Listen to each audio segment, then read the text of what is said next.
Elias Bai once captained God's Legion, the strongest guild humanity could field against the demon invasion, and personally led his team into the final battle against Demon Lord Belphegor, only for trusted teammate Chris to smile like the victory belonged entirely to him, before casually triggering the trap that turned triumph into the ugliest possible betrayal. On May 22, 2125, the L-rank extermination mission technically ended with every target dead, because Chris wiped out the entire guild and called the massacre his vacation time, leaving Elias to realize they had always been disposable pawns for Chris and the gods. Bleeding out beside fallen comrades, he still reaches toward Belphegor's severed remains nearby, and somehow comes face to face with the very demon lord his team had killed. Belphegor greets the dying captain with unsettling charm, then pitches one outrageous deal. Return to the past, fix the catastrophe, and get another shot at everyone responsible. So Elias immediately names Chris as his first target while shattering the chains binding him, then expands that hit list to every god who treated humanity like expendable pieces. That ruthless answer delights Belphegor, who decides the contract deserves one dangerously generous sweetener: his own demonic heart, offered as a signing bonus with absolutely no celestial paperwork, and the demon's grin suggests this bonus comes with endgame consequences baked in. The bargain grants Elias a return to the past and the revenge quest he wanted, but he pauses long enough to ask why Belphegor chose him and what repayment costs. The answer is a six-boss side mission: find the other demon lords and free them, because once unleashed, those monsters will become his weapons for bringing down the gods. While Belphegor admits the gods earned this rebellion by building their world atop everyone else's suffering, carrying that shared grudge, Elias regresses 20 years and wakes inside his younger body, where everyone should awaken one class, making his impossible second chance even stranger. Because Belphegor's heart grants infinite awakening, basically the system's admin password in organic form, letting him tap multiple powers instead of accepting the world's usual one-class hard cap. He power levels at breakneck speed by farming cloud pythons, bloodfang wolves, and every nearby demon beast, cutting down feral corpse use orchids for chunks of experience before another class notification hits. And the system confirms a fresh acquisition while energy coils around his younger body. First comes the E-rank Cloud Mage class, which even allows switching between classes anytime, followed by another successful load while flowers and vines answer his rapidly expanding power,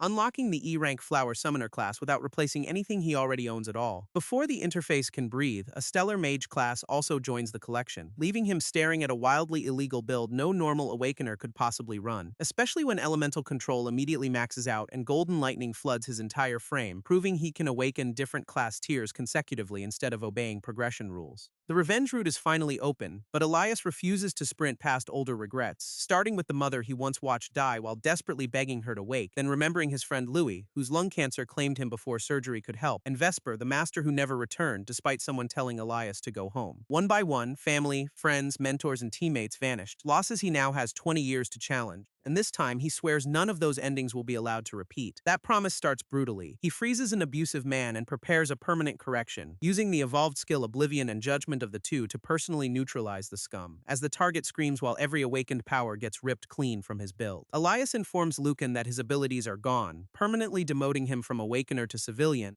and reaches his mother in time, saving her before the former tragedy can happen. Future knowledge also sends Louis for an early lung examination before symptoms become fatal, so doctors remove the cancer through minimally invasive surgery and credit his friend for catching it, letting Louis escape his old fate while Elias finally settles everything threatening his hometown. Hank, Louis, and his mother send him off with smiles and aggressively practical reminders to eat, because their futures are changed, freeing him to begin the revenge journey for real. That road leads to Sandhaven, an immense city tied directly to the divine race, and more importantly, Chris's birthplace, meaning the revenge map just placed a massive quest marker. His perfect combat simulation performance earns the cultivation journey and immediately attracts the Thebes family's attention. Since he cleared a D-rank dungeon flawlessly, they invite him into their floating territory, Sky City, where the gods host their annual hunt festival behind immaculate white walls. Unfortunately, the heavenly architecture is premium packaging wrapped around something deeply rotten underneath, because the floating territory is literally split into two violently unequal separate layers, with the upper paradise drowning the privileged divine race in every luxury imaginable, while the lower cage holds rebellious humans beside the old soldiers of Demon Lord Samael. So Elias decides the cleanest way inside is becoming another piece on their board, then volunteers for the entire hunt festival because subtle infiltration clearly bored him today, promising the divine spectators their wildest show before officially entering as a participant. Deep below, he finds Liam Liu, one of Belphegor's 6 demon lords, chained inside a tower and breaks the prison seal, bathing the captive in violent purple power at last,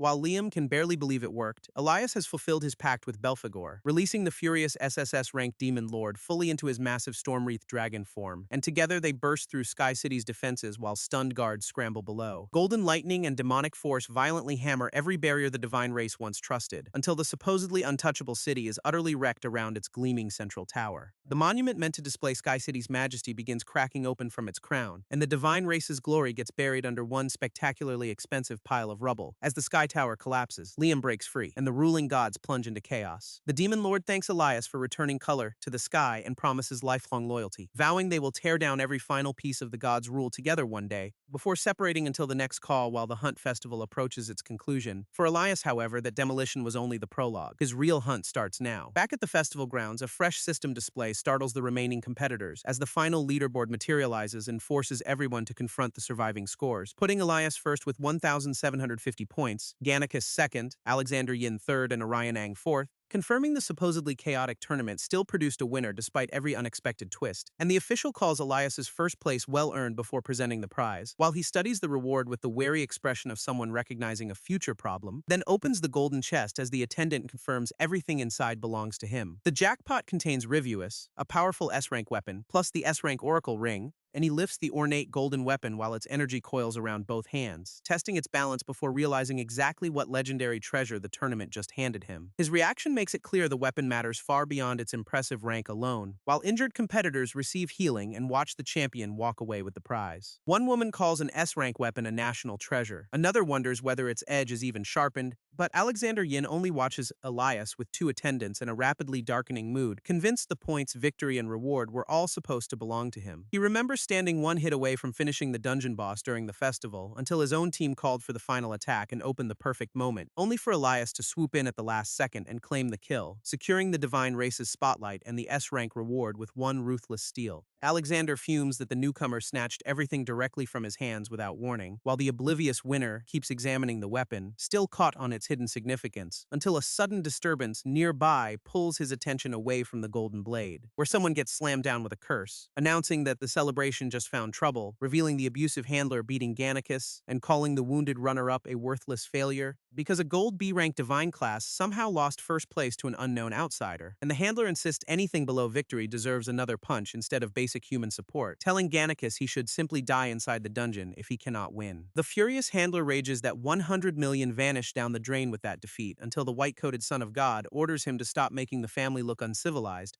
reminding him that people are watching and apparently public abuse needs better branding, which instantly forces the bully to swallow his rage and acknowledge Thebes' authority. Although he still declares Gannicus his property, the handler claims authority over the fighter's life and death, then insults Elias as a backwater cheat and demands the supposed dirty victory be overturned, making the regressor recognize that loudmouthed tyrant as Luke King from his past. Gannicus takes another patronizing head pat beneath praise he clearly paid for painfully, while the champions studies both men, understanding that the runner-up is trapped under Luke King's control. The Son of God considers Gannicus and quietly chooses a far messier solution, declaring the argument should be settled through a real fight instead of complaints, then officially invokes divine authority to add an Awakener's duel after the tournament, pairing Elias by against Gannicus before either competitor gets any meaningful say whatsoever, with the winner taking the 100 million the Son of God just stripped from Luke, and the nearby contestants stare as one administrative flex becomes a full bonus round, because the festival is seriously throwing Elias and Gannicus into an immediate one-on-one, and the Son of God admits genuine curiosity about whatever power the first-place newcomer concealed,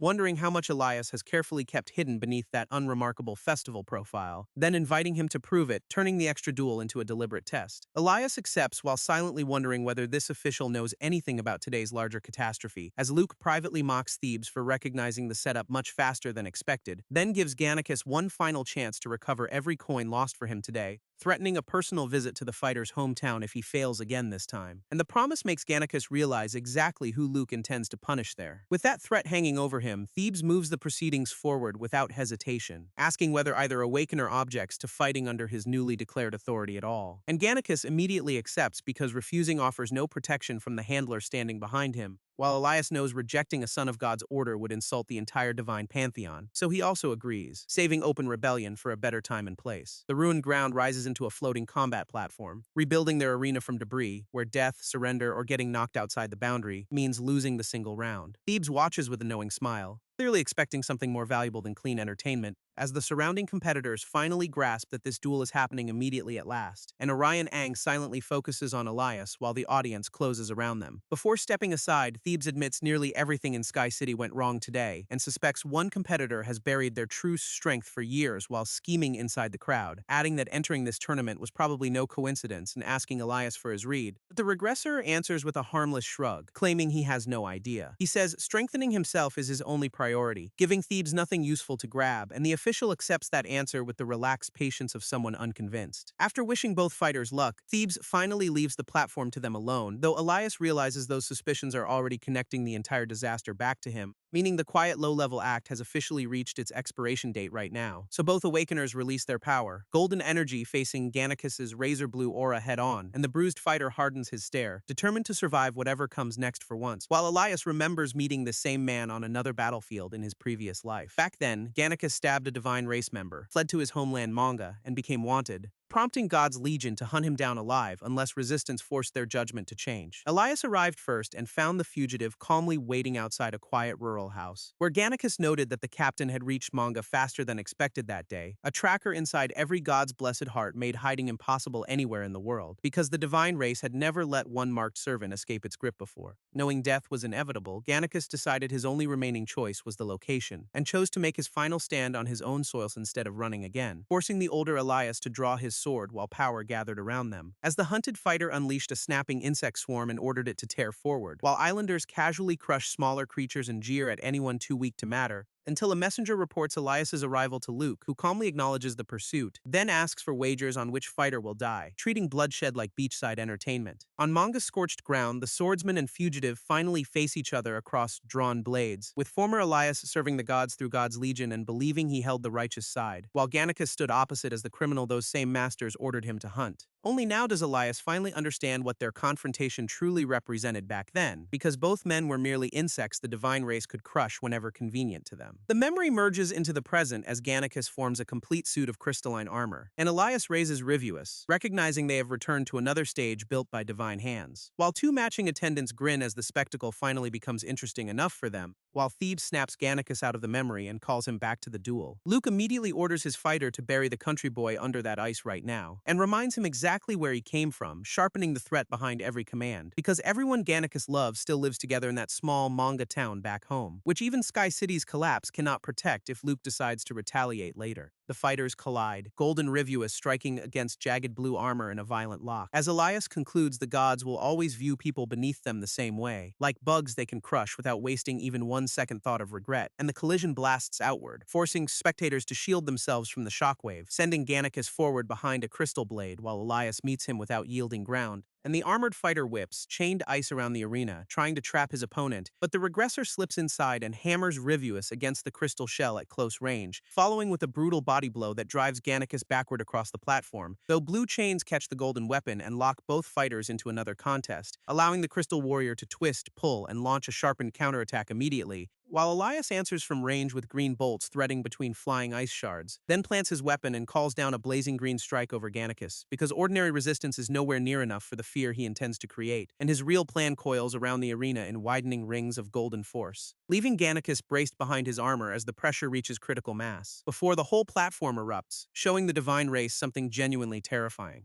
Ice and fire collide hard enough to make the watching competitors question both combatants' sanity, and even the experienced fighters can only call these two absolute monsters now, while smoke swallows the platform so completely that nobody can track either silhouette. Yet Elias is already moving inside the haze, Rivuus raised for the next exchange, driving the blade into Gannicus's chest before the armored fighter can properly react, then holding him at sword point and calmly calling his name through the settling smoke, as the regressor replaces another strike with an offer dangerous enough to stop everything, smiling while he leaves the unfinished proposal hanging directly between them both, earning Gannicus's stunned stare as the duel explodes back into motion without warning, and another golden detonation tears across the platform before any answer can leave his mouth, allowing Elias to close the distance while Gannicus snaps his chained weapon free, then rebounds high above a floor still wrapped in blue and golden energy, landing with Rivuus resting over his shoulder in complete control of the exchange, while Gannicus touches the bloody hole in his shirt and silently questions that offer, as the crowd realizes a supposed country boy has actually dropped a god's blessed, and Luke screams at his fighter to stop standing around and get back inside, forcing the wounded man upright again with blue power rolling around his body, before he lunges behind a hooked blade and whips its chain toward Elias, chaining several sweeping attacks together as his handler demands that he tear Elias apart. But the regressor catches another blue strike squarely against Rivuus's golden edge, and answers by hammering that edge into the bloody weakness across Gannicus's chest, while Luke contributes his usual tactical masterpiece. Louder abuse from safely beyond the barrier, and spectators realize Elias is fighting like his life genuinely depends on winning. Though one notes that 100 million could fund 10 lifetimes of motivation, before another golden arc tears across the floor and forces Gannicus backward. Yet the god's blood charges again, gripping his chained blade with both hands, only for the relentless pressure to leave him sagging while his opponent remains composed. And Elias steadily walks Gannicus toward the platform's edge, finally pulling ahead, until he pivots into another assault and demands every last drop of resistance now, landing a rushing body blow that carries both fighters across the battered platform, convincing Luke that the duel is finally over and his servant has failed. But Gannicus closes at point-blank range and suddenly catches Elias against his shoulder, drawing a careful look from Thebes as something about the exchange changes. Because Gannicus activates the Cloud Warrior's skill Frost Ice Phantom, creating a blue duplicate, and the frozen clone materializes beside them while Elias remains trapped within reach, before a lightning-fast switch turns the apparent finishing position completely upside down, with the Phantom catching Elias and launching him upward in a spiraling burst, then flinging him clean beyond the platform boundary while Gannicus remains inside. So the crowd declares the gods blessed victorious after an unprecedented clone maneuver, though even experienced spectators admit Elias pushing him that far was genuinely incredible, while Luke celebrates immediately, naturally claiming the outcome he did nothing to earn. Whereas Thebes studies the result in silence, his expression giving nothing away, and beyond the boundary, Elias steadies himself while the winner watches from above, as Gannicus answers the defeated fighter's gaze with another long, unreadable silence, leaving Elias to realize his opponent avoided vital spots while repeatedly exposing his own, meaning the gods blessed may have been deliberately trying to lose this duel. Despite the crowd praising him as someone operating in an entirely different league, and Elias admits his defeat while an old misunderstanding begins returning with new clarity. In that former battle, the Legion captain attacked relentlessly with power far above Gannicus's, while Frost Ice Phantom kept producing frozen copies that only delayed the inevitable. Yet every apparent finishing blow met another defense, clone, or refusal to fall, because the fugitive never considered running and simply planted his feet against everything, dragging their unequal duel from the first light of dawn until dusk, before Elias finally shattered his defense and stood over the exhausted man, having found the single opening needed to put Gannicus down for good. Although what happened afterward completely changed the meaning of that victory forever, because a final farewell signal revealed the purpose behind the entire day-long battle, starting with Gannicus's desperate return home before the gods closed every escape, which gave his family and neighbors time to flee before the extermination order arrived, while keeping the Legion captain occupied until every remaining person escaped Manga. So the wounded fugitive finally collapsed, coughing blood after completing his real mission, and asked Elias to end everything now that his people were safely gone,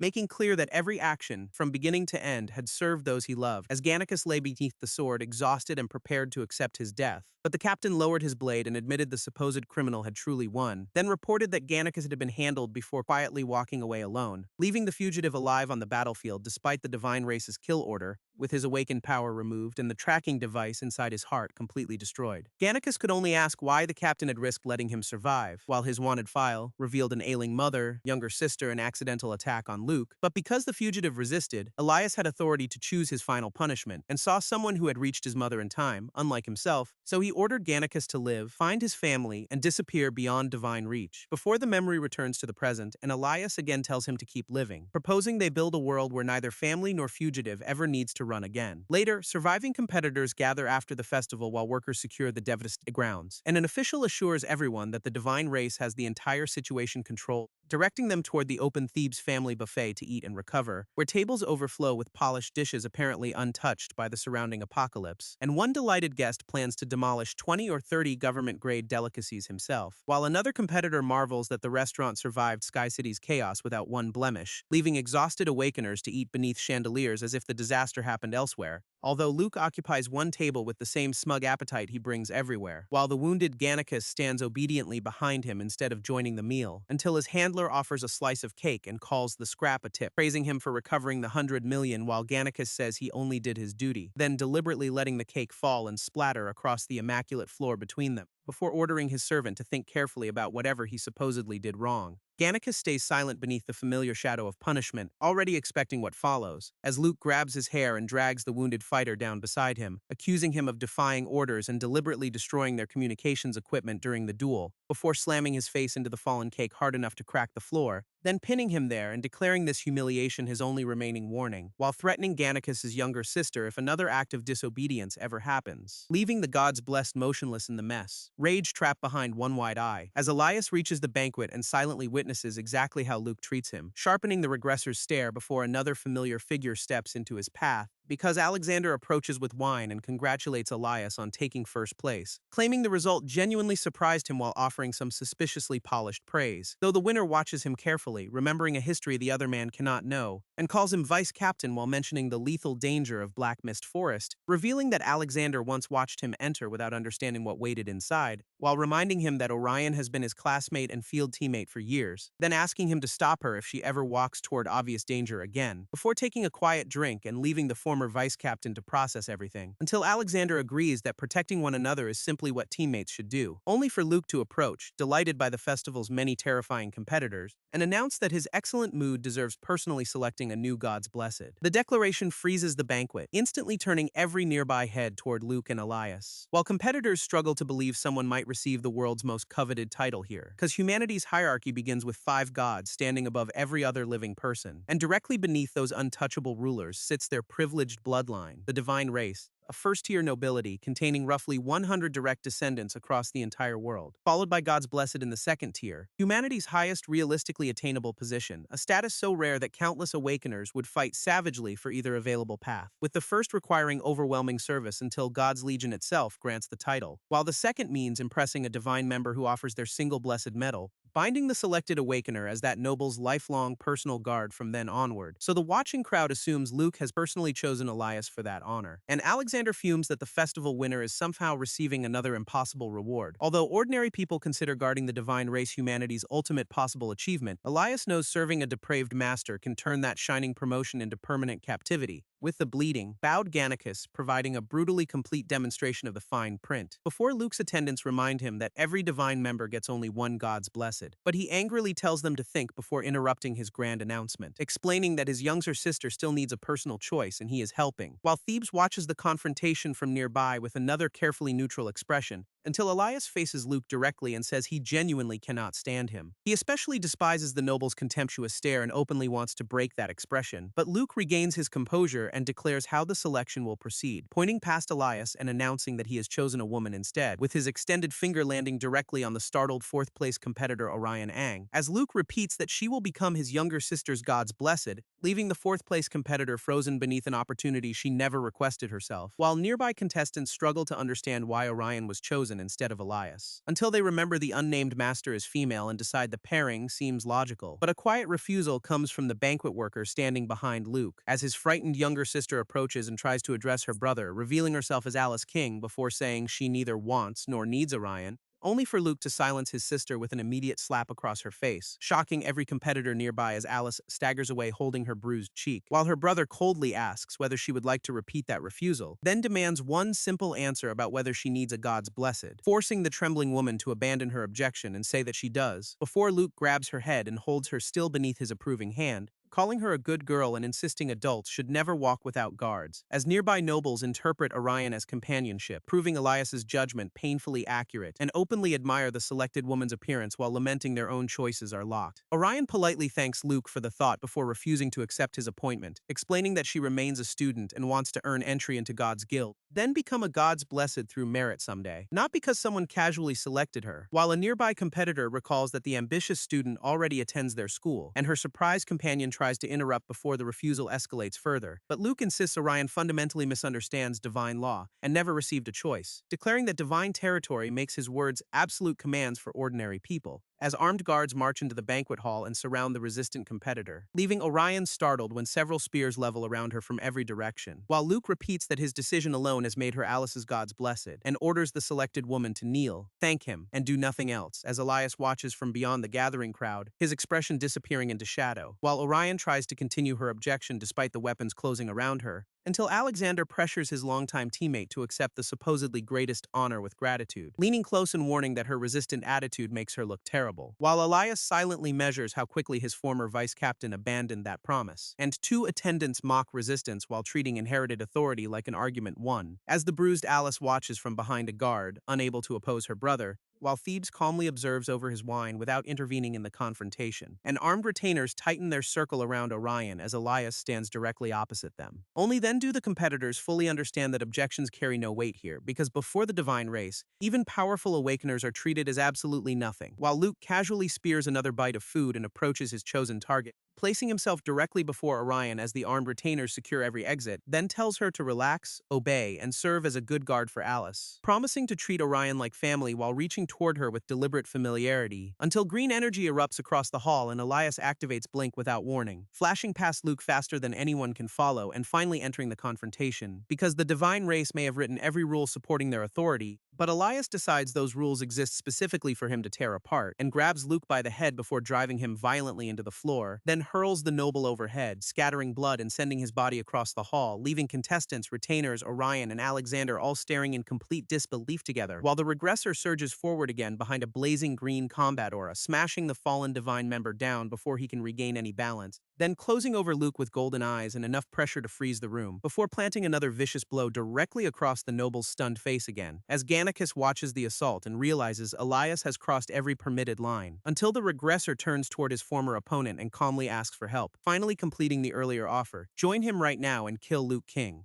Gannicus stares back, realizing the regressor is completely serious about killing a divine noble, while Elias continues striking Luke instead of waiting for an immediate answer, and onlookers finally understand this beating is intended to become an execution, forcing the bloodied handler to abandon arrogance and scream desperately for somebody's help, but another aura-charged punch crushes his face before any retainer can intervene, followed by a brutal stomp that drives Luke's head against the ornate floor, until Elias hauls the barely conscious noble upright, fist ready for another blow, while Orion calls his name from nearby, shocked by how far he is going. June 28, 21005 becomes the Divine Race's day of celebration for entirely different reasons, as one chain of events shakes the whole world, beginning with Sky Tower's collapse, continuing when the imprisoned Abyss demons break free from beneath the city, and culminating with a divine race member beaten bloody before the entire festival crowd, before Alexander finally activates the Stellar Mage skill Stellar Upheaval against Elias, wrapping the regressor's arms and torso in heavy stone before he can finish Luke, while armed retainers pile onto the immobilized fighter and force him downward, though Elias treats the restraint as merely the beginning of divine judgment, and promises the reckoning against their rulers has only just started now, before guards lock metal restraints around his wrists and secure him completely, as Thebes watches closely, wondering why the calculating winner suddenly acted so recklessly, until the suspicious official concludes that several pieces of this performance simply do not align. When guards request instructions, Thebes calmly considers the bloodied prisoner before answering, then orders them to take Elias directly into the divine detention room, since every crime committed on their territory goes before the Grand Priest for judgment, and public assault against a divine member normally brings execution, not ordinary imprisonment, leaving the attendants amazed that a commoner raised his hand against their rulers at all. Before the banquet is officially ended, and every surviving guest returns to their room, while two armed guards drag the restrained Elias away between crossed spears,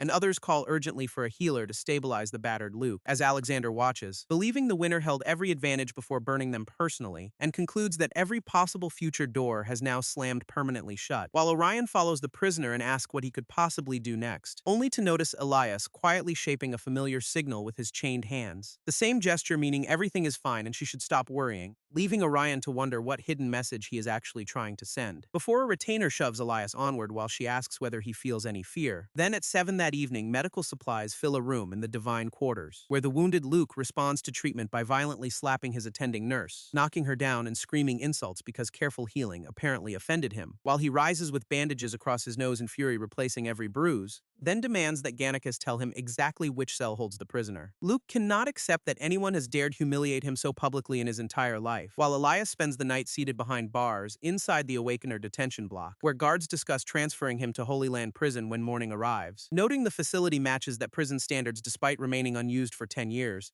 until furious pounding suddenly hits the surveillance room door and interrupts their conversation, because Luke has arrived with Gannicus and demands the entrance be opened immediately, then pushes past the reluctant staff, insisting on facing the prisoner right now, before marching down the dark corridor until Elias appears behind the distant bars, still sitting calmly inside a cage supposedly stronger than any S-rank weapon, while Luke asks whether the prisoner foolishly believes that public beating meant victory, declaring himself eternally divine and promising Elias a death sentence before sunrise, although he intends to torture the regressor personally before permitting any clean execution, and reveals that Orion has already been taken to his private room, where no amount of begging will stop him from destroying everything Elias values, because Luke believes the commoner has no idea what disaster he invited. But Elias rises and answers that he understands exactly what he has done, then warns the filthy noble that their unfinished business is continuing tonight, before striking the supposedly unbreakable black demon crystal bars with his bare hand, and snapping a kick through the cage that launches Luke backward across the corridor, leaving the stunned noble to notice Gannicus no longer standing obediently behind him, with golden power returning as Elias challenges Luke to see which man begs on his knees first. While 2 hours later at Sky City Hotel, divine escorts order Orion to accompany them, presenting Alice King's God's blessed invitation as armed men wait silently behind her, and her concerned companion asks why this supposed ceremony must happen tonight, especially inside private divine quarters with the public nowhere near the proceedings.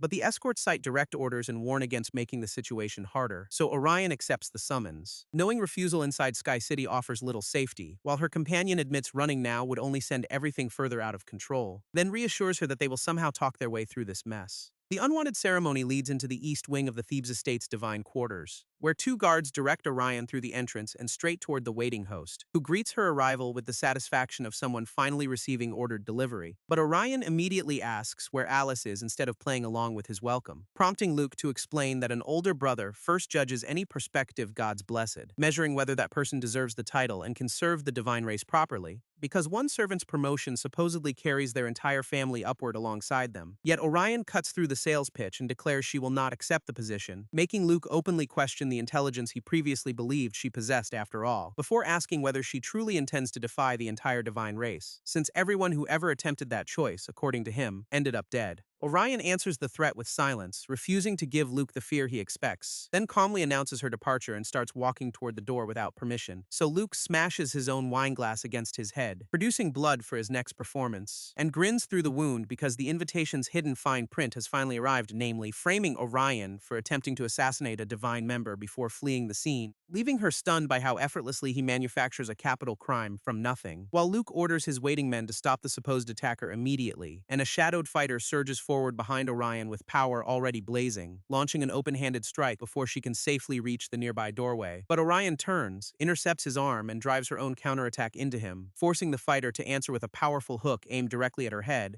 which she evades before kicking him backward and briefly reclaiming control of the exchange, until enormous ice formations erupt across the room and completely rewrite the matchup, trapping the already battered student among frozen spikes as her opponent closes in. While Orion realizes her earlier injuries still have not properly healed at all, and admits this God's blessed stands in another league, making victory impossible right now, then he warns that crossing the door makes her a hunted divine defector and failed assassin, with every student and teacher who accompanied her also condemned alongside her. So Orion protests that he witnessed everything and knows she committed no attack, only for Luke's laughter to confirm that truth has already left the building. Luke boasts that everyone within a kilometer was removed without anyone daring to question him, then asks whether Orion understands why he cleared the surrounding area so completely, because nobody questions the divine race here, making his word the only law, and whatever version he invents inside this room automatically becomes official truth. Yet he says Orion should actually thank Elias for attracting this special attention, since their obvious closeness gave Luke the perfect reason to bring her here, after reading their mutual concern from both faces during the public confrontation, so Luke decided possessing Orion would hurt the imprisoned regressor most effectively, and now promises to tear her apart by whatever methods become necessary, while sneering that 2 provincial nobodies climbed upward and somehow imagined themselves his equals. Even Elias's remembered defiance only deepens the noble's wounded pride and murderous rage, as Luke describes him rotting in demon crystal before torture and execution at Holy Prison.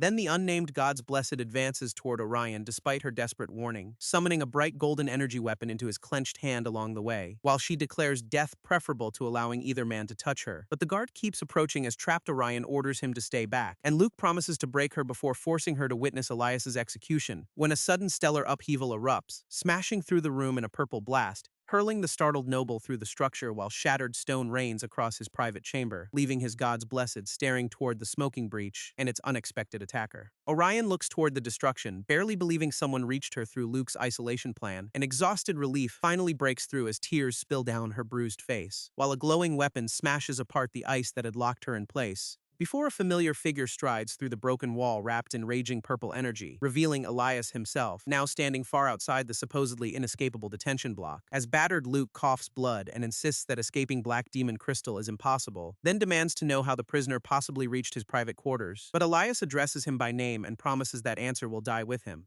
The explanation rewinds to 8:28 that evening outside the Awakener detention block, where Elias quietly works from his straw bedding while guards remain beyond the cell, sketching a small winged creature onto paper with deliberate strokes and concealed materials, as the two sentries hope Luke will not return and provoke another violent incident, although one fears the prisoner may actually escape after witnessing their earlier confrontation, while his partner trusts 3 black demon crystal doors and their continuous watch completely, confidently declaring that nobody can possibly leave such heavily layered security completely unnoticed. Elsewhere, the East Wing remains brightly lit beneath the dark Sky City night, where Luke orders every guard withdrawn and demands a full kilometer of empty space, unaware that a winged spy observes the cleared room from directly outside, then materializes fully and reports the convenient dismissal of all guards to its master, asking whether it should crush the jade pendant and summon Elias over immediately. Elias tells the familiar to wait because he cannot remain absent from prison long, and decides the teleport must happen at the single moment it matters most, knowing every high-grade item carries a hard respawn limit of 4 copies. Though 20 Spirit Jade dungeon clears previously earned him all 4 pendant pairs, with 1 pair spent rescuing his mother and another left with her before entering, leaving 2 pairs but only 1 shot for this dangerously precise intervention.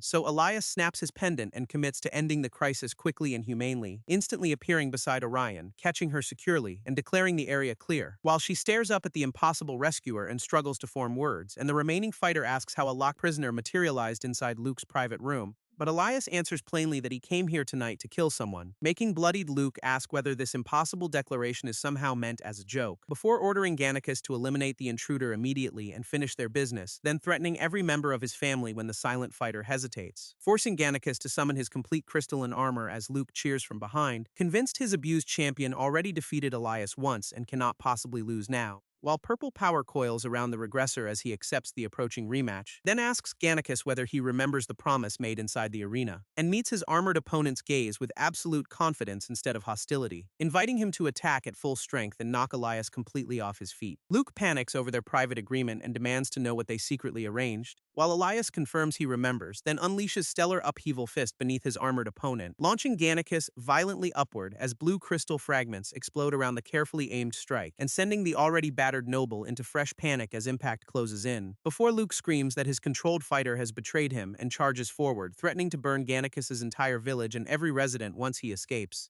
only for towering black stone slabs to slam down around the raging noble, leaving Luke sprinting through a maze that rises faster than his escape attempts, as Elias activates Stellar Upheaval Prison and seals every path with moving walls, which repeatedly appear behind Luke whenever he turns toward another possible exit, until the trapped noble abandons threats and desperately starts calling for his guards, then shouts even louder while convincing himself they must arrive within mere seconds. But Elias repeats the word guards with a smile that immediately chills him, reminding Luke that his own orders cleared every person from a full kilometer, because he personally dismissed them all without anyone daring to question why, having relied on divine privilege so completely that his own trap now locks from outside, and Luke finally understands nobody is coming, while terror replaces his remaining arrogance. As Elias turns toward Orion and calmly addresses her directly before continuing, telling her that everything afterward has nothing to do with her because she was never present, then raises a stellar upheaval wall between them and says she witnessed absolutely nothing. Orion stares at the barrier in shock, realizing Elias intends to finish this alone, while Luke begs him to wait from behind the bars of stone, then asks through tears exactly what his captor plans to do next. But Elias answers that the terrified noble already understands the approaching verdict, declaring the divine race's day of reckoning begins here and starts right now, as what appears to be Luke's secret order schedules Orion's murder for 9:20 and promises her position away, while he insists people will arrive soon and Elias cannot escape responsibility, then tries threatening Orion again, claiming her safety depends entirely on his survival, before switching to promises of freedom, drop charges, and absolutely no consequences, as his divine supremacy abruptly becomes an open-ended auction of wealth, power, and luxury. But Elias silently reaches forward while purple energy gathers around his extended hand, then snaps the noble's body against the prison with a vicious telekinetic strike, splashing blood across the stone as Luke's desperate bargaining collapses into confusion, while he looks down at his ruined clothes and struggles to understand the damage, and Elias explains that particular punishment was payment for everything done to Orion, before another violent force tears Luke sideways as his screams fill the sealed chamber. Then Stellar Upheaval Hand seizes him and slams his battered body into stone, crushing the noble beneath an enormous rocky grip despite his frantic begging. While Elias dedicates this second payment to the years of suffering inflicted on Gannicus, leaving Luke crawling through his own blood and pleading for the punishment to stop. Elias answers by closing his ringed fist as purple power surges around his knuckles, then drives another crushing blow into Luke before the noble can crawl away, sending him tumbling backward through rubble while he begs the regressor to stay away, until Luke admits he was wrong, apologizes repeatedly, and offers to confess everything, but memories of his smiling cruelty make that sudden repentance entirely worthless. As Elias raises one finger and announces that one final punishment remains, naming this last strike as payment for everything Luke personally did to him, before enormous stone hands close around the battered noble like a merciless execution chamber, crushing him harder while Luke calls Elias a lunatic who cannot escape alive, then promises divine defector status and fiery punishment for the regressor's whole family. But Elias only asks whether he truly believes that threat still carries weight, as the colossal hands tighten again and bones crack beneath their overwhelming pressure, while the regressor calmly closes his fist to complete the final stage, driving Luke back against the black pillars with one last devastating impact, then sealing the noble inside a compressed stellar upheaval prison of converging stone, which collapses violently inward until the screams disappear beneath exploding dust and debris, before the stone formation cracks open and Elias walks back toward waiting Orion, leaving her staring past him at the silent remains and struggling to ask, until Orion finally manages the direct question of whether Luke is dead, and Elias confirms the execution with one quiet, completely unambiguous answer for her. Orion immediately apologizes and blames herself for everything that happened inside the estate, but Elias refuses her guilt, explaining Luke was always marked for death regardless, while Orion gathers herself and agrees the abuser deserved every consequence he received, insisting scum like him could die 1,000 times as the stone remains crack behind them, though she still asks what happens to Elias after this open execution, because even a kilometer-wide empty perimeter cannot keep the scene undiscovered forever, so Orion urgently tells him to run before anyone reaches the building, demanding he abandon both the estate and Sky City while escape remains possible, then offers to create a public distraction and buy him enough time, reassuring Elias that his strength will carry him safely once he gets outside. But he stops Orion with a firm hand on her shoulder before she can move,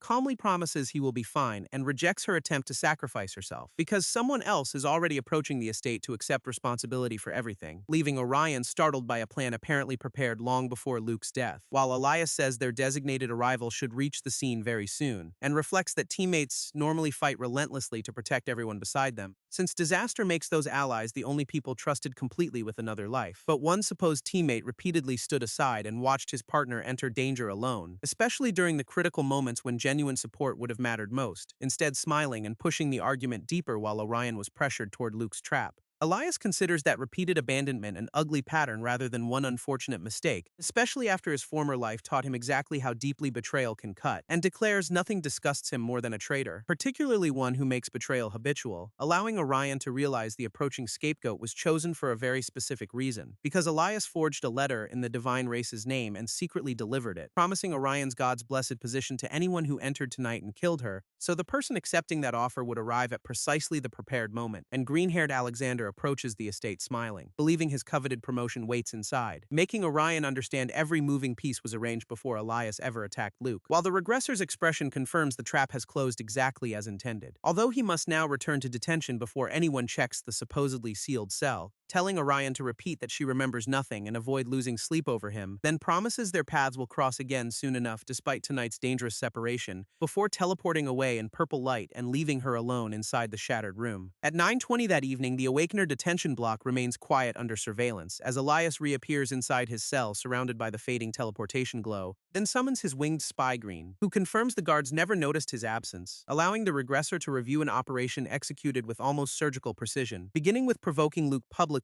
so arrest would place him inside secure detention, which now provides an airtight alibi for the entire night while Alexander walks in to blame. Every ability used to assassinate Luke came exclusively from the Stellar Mage class, leaving crystalline destruction that points directly toward another known wielder of those skills, while the Forged Divine Order becomes the key opening a traitor's carefully prepared judgment gate, after Green secretly slipped Alexander the letter and delivered the entire setup intact, because Elias already knew exactly how the ambitious teammate would respond to temptation, trusting that someone already comfortable with betrayal would inevitably choose betrayal again, and Alexander's confident expression finally breaks as he reaches the damaged estate, stepping through a massive hole and entering the eerily silent private quarters quarters, where Gannicus lies unconscious among the wreckage directly before the new arrival, while Orion remains curled on the floor, perfectly completing the staged crime scene, and Alexander surveys the ruined room, struggling to understand what happened there, until a sudden disturbance makes him spin around toward the darkness behind him, as flames explode across the quarters and transform confusion into immediate disaster, spreading beyond the room until the entire divine residence burns against the night sky, prompting security commanders to report the fire and mobilize every available guard, while response teams sprint through the grounds toward the rapidly growing inferno,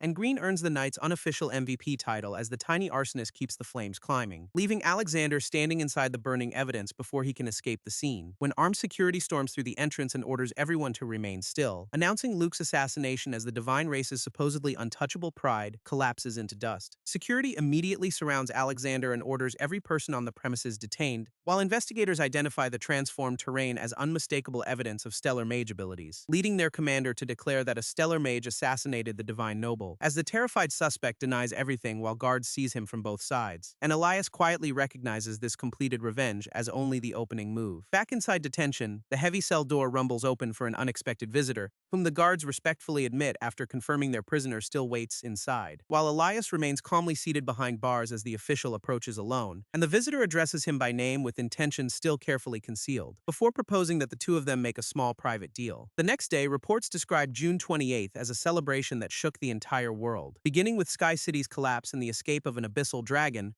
Although Luke's assassination delivers an even greater shock across global society overnight, while Alexander is declared caught red-handed and transported directly to Holy Prison, with Gannicus and Orion recorded as the god's blessed and female victim found nearby, though both claim trauma erased every memory of what happened during that night, and Gannicus loses his title for failing Luke before receiving a grim sentence, until Alice publicly chooses the condemned fighter as her own god's blessed, allowing another divine member's claim to pull him narrowly away from execution, while Elias enters Sanhaven's Awakener prison in chains for publicly assaulting a divine member. 2 days later, on June 30th, Elias faces trial before the Grand Priest, while doubtful spectators inside the immense courtroom expect the divine system to bury him, and worried Orion listens as the charges return to Sky City's celebration banquet, with the defendant standing alone below while familiar competitors watch from the surrounding tiers, as prosecutors accuse him of attacking Luke unprovoked and leaving a god's descendant comatose, before the Grand Priest declares him guilty of assault and unauthorized power use, imposing 5 years. Yet the verdict traces back 2 nights when Thebes entered the detention block offering a deal, asking the prisoner to join the Thebes family and work directly beneath his authority, with immediate freedom from detention included as the first benefit of acceptance itself. But Elias politely thanks the official without showing any eagerness to accept whatsoever, then calls himself too low level for whatever heavy assignment the divine heir has prepared, though Thebes praises his ability to operate beneath the entire divine race's notice, and asks how anyone could execute such a clean scheme without leaving evidence, while Elias answers instead with a perfectly blank stare and claims complete ignorance, prompting Thebes to snap the prison bar with one hand as patience runs thin, before reminding him that truth is whatever the divine race decides it should be, and offering permanent protection from the Sky City incident if Elias works for him. Yet the stubborn prisoner keeps playing innocent and says he still cannot follow, forcing the confident recruiter into a brief silence as the negotiation stalls cold, until Thebes quietly answers that he understands, leaving the deal hanging between them. Thebes interprets the refusal as proof his intended recruit is not ready to cooperate yet, then leaves Elias behind with a warning that negotiations can resume when he finally is, returning the story to court, where the Grand Priest asks for objections to his verdict, and the chained defendant accepts it, seemingly closing the case without one argument, until a suited representative rises and announces that the Thebes family objects, explaining Elias attended Sky City as their official guest rather than some random intruder, and Luke attacked the festival's highest-ranking guest without any legitimate cause during the banquet, even ordering his personal god's blessed, Gannicus, to join the completely one-sided assault, meaning Elias defended himself, and Luke's coma was an accidental result of pure desperation, which Chapter 10 of the Awakener Management Regulations classifies as clear-cut self-defense, before delivering witness testimony and forensic evidence collected directly from the crime scene. Although the Grand Priest protests that every document should have been filed before trial, the representative says Thebes supplied it personally, and divine procedure suddenly discovers flexibility, while Elias studies the reversal in silence, realizing exactly whose handshots moved, because the divine heir believes ordinary truth has become meaningless in this world, where raw power decides reality long before honest evidence ever reaches a courtroom, and whatever the divine race declares automatically becomes the official truth everyone receives, turning civilization into a rotting wasteland hidden beneath all its apparently polished cities, Yet Elias has given Thebes a sliver of hope strong enough to matter, namely that together they can burn these ruins down and build the world anew. Thebes ends the memory by promising that he and Elias will eventually stand on the same side. Just before the Grand Priest's gavel drops and the court announces a replacement ruling, declaring the J Country Awakener not guilty of every charge brought against him today. As the restraints snap open and fall harmlessly from his wrists onto the floor, while guards step aside and formally tell the newly acquitted fighter he is free, leaving him to cross the suddenly quiet chamber beneath its enormous scales. As relieved competitors celebrate that their champion will escape prison and return home with them, and Orion finally releases her fear with a grateful prayer of relief there, while his oracle ring enjoys an unexpected day off because everything went absurdly smoothly. As Elias calmly steps away from the courtroom floor and its overturned verdict until an uninvited man strolls inside and an officer orders his immediate arrest, only for another guard to cancel the attempt before anyone makes a terrible career decision, reasoning that nobody present could realistically stop this smiling intruder by force anyway, who casually approaches Elias and directly confirms the young fighter's identity face to face, making Elias turn toward the strangely familiar voice with sudden wary attention, before recognition lands harder than any verdict the court could possibly deliver, as the carefree stranger praises him for beating a divine man within an inch of his life, revealing the floral-shirted powerhouse as Vesper, his master, now meeting him again in this life, while elsewhere a heavy chain jerks tight inside a far less celebratory room, where an enraged captive accuses unseen companions nearby of enjoying themselves outside. Seeing Vesper again drags Elias toward the moment his former life first collapsed, remembering his father's screaming and the terror filling their blood-stained home that night, where his mother lay murdered after the abuser extinguished his final ray of hope, causing awakened power to blaze around the grieving son's furious eyes at once, before he resolved to drag his father into hell and surrendered at Primera County, because the brutal killing sent him directly into Sanhaven's Awakener prison death row, where Vesper found him and called him the first green-class Awakener ever to advance, explaining that advancement normally requires blue quality and at least A-rank strength, whereas Elias had jumped from green straight to platinum, a literal one-in-a-million anomaly, before his disguised visitor asks what crime could land such talent on death row, while the young killer remembers his father deserved it for beating his mother to death, only for Vesper to deduce aloud that he murdered the old man for vengeance, leaving Elias suspicious because he never identified the victim as his father, until the grinning stranger admits he is not actually another death row convict, and explains the warden merely ordered prison clothes so he could blend in,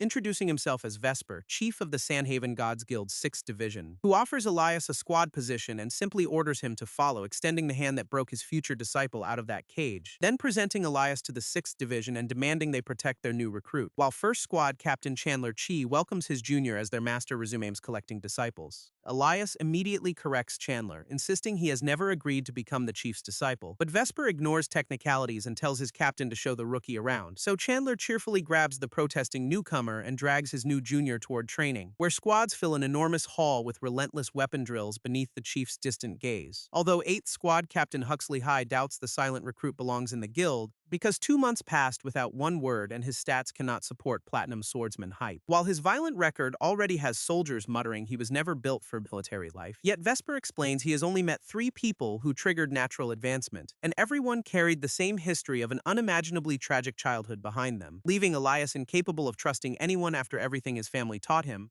which means he keeps losing fights because suspicion controls every move he makes, and currently possesses nothing precious enough to stand up and fight for, since people broken and trampled that completely cannot rise again entirely alone, though Vesper predicts one genuine reason to try could transform that silence completely, and push Elias toward an achievement worthy of becoming an absolute legend, while the recruit himself remembers living a hollow life inside his new guild, even as Vesper steals him extra food, turning elite mentorship into contraband lunch duty, because no kindness could make the numb survivor understand why he remained alive, despite training beside his master amid the bodies of countless slaughtered demon beasts, while Chandler wonders why the chief remains so fiercely obsessed with this distant rookie. Other soldiers complain Elias charges ahead alone, treating teamwork like an optional tutorial, then dismiss the problem by saying anyone that's strong should never need help anyway, while he quietly assumes this empty drifting will define the rest of his life, until one particular day abruptly places a new blade directly across his path, in October 2110, when Luke King enters 6th Division grounds uninvited during training, calling the facility infamous and admiring its space because apparently his taxes funded something useful, before boasting that he finally awakened that year and wants to test his abilities by drawing a massive sword and declaring guild members his personal punching bags, then demanding a duel while the entire division gathers around the divine visitor, as Chandler warns everyone their chief is absent and absolutely nobody may injure him, while Luke orders opponents to read the room and restrain themselves against divine privilege, before scanning the nervous crowd and selecting Chandler as his first acceptable target, leaving the captain and Elias watching silently as the dangerous invitation settles between them, while Luke insults his chosen opponent as someone who looks like a total pushover, prompting Chandler to step forward and request permission to face Mr. King himself, which momentarily surprises the arrogant young noble now standing directly before him. Before Luke agrees, calls pushovers boring, and orders the captain to unleash everything, sending both swords crashing together as the duel begins at full speed, until Luke's sweeping blade overwhelms Chandler before anyone there can properly react, and the first squad captain crumbles embarrassingly fast beneath the newcomer's attack. Yet Elias immediately recognizes Chandler's sold defeat with acting unfit for a background role,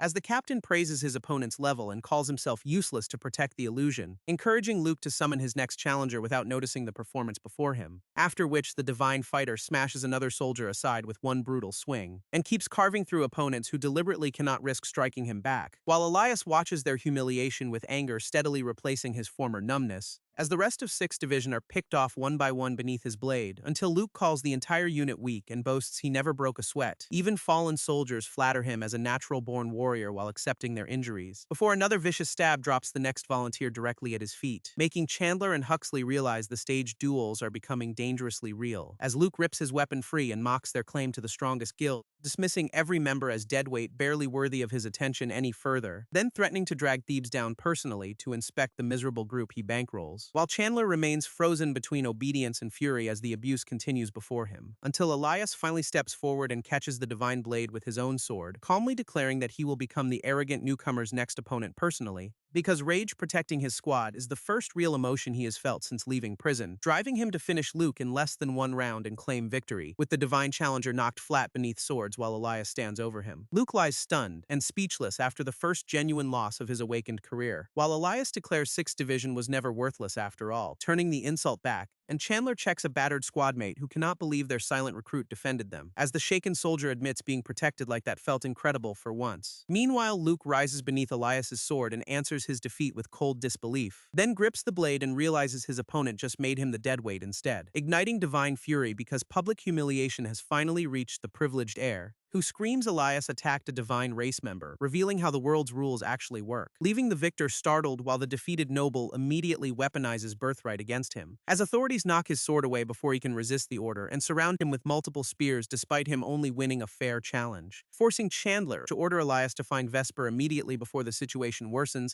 yet officials throw him back into prison before any outside help arrives, where he expects darkness until execution and believes he will never see daylight, only for guards to release him without any explanation just as abruptly, allowing 6th Division to welcome him home with a full feast and celebration. Though Elias asks for Vesper and discovers his master remains nowhere nearby, because Chandler says the chief recently accepted a job keeping him away another month, before the squad raises glasses to Elias returning safely in one piece, while unease lingers because his master's conveniently timed absence does not feel right. Asas studies his untouched drink and realizes every person at the feast is hiding something, while Chandler forbids anyone from passing out and a squadmate volunteers to drink them all under the table, until enough rounds finally pry the truth loose and silence spills beside a fallen glass, revealing the divine race demanded Elias's head displayed publicly after he humiliated Luke, and another trial would permanently expel him from the guild, erasing everything he built. But Vesper desperately wanted his wounded disciple to rise again and become someone great, because for the first time such a future genuinely looked possible to everyone, so his master chose to accept the entire divine punishment in his place, while Chandler begs him not to follow because only Vesper could survive that place, explaining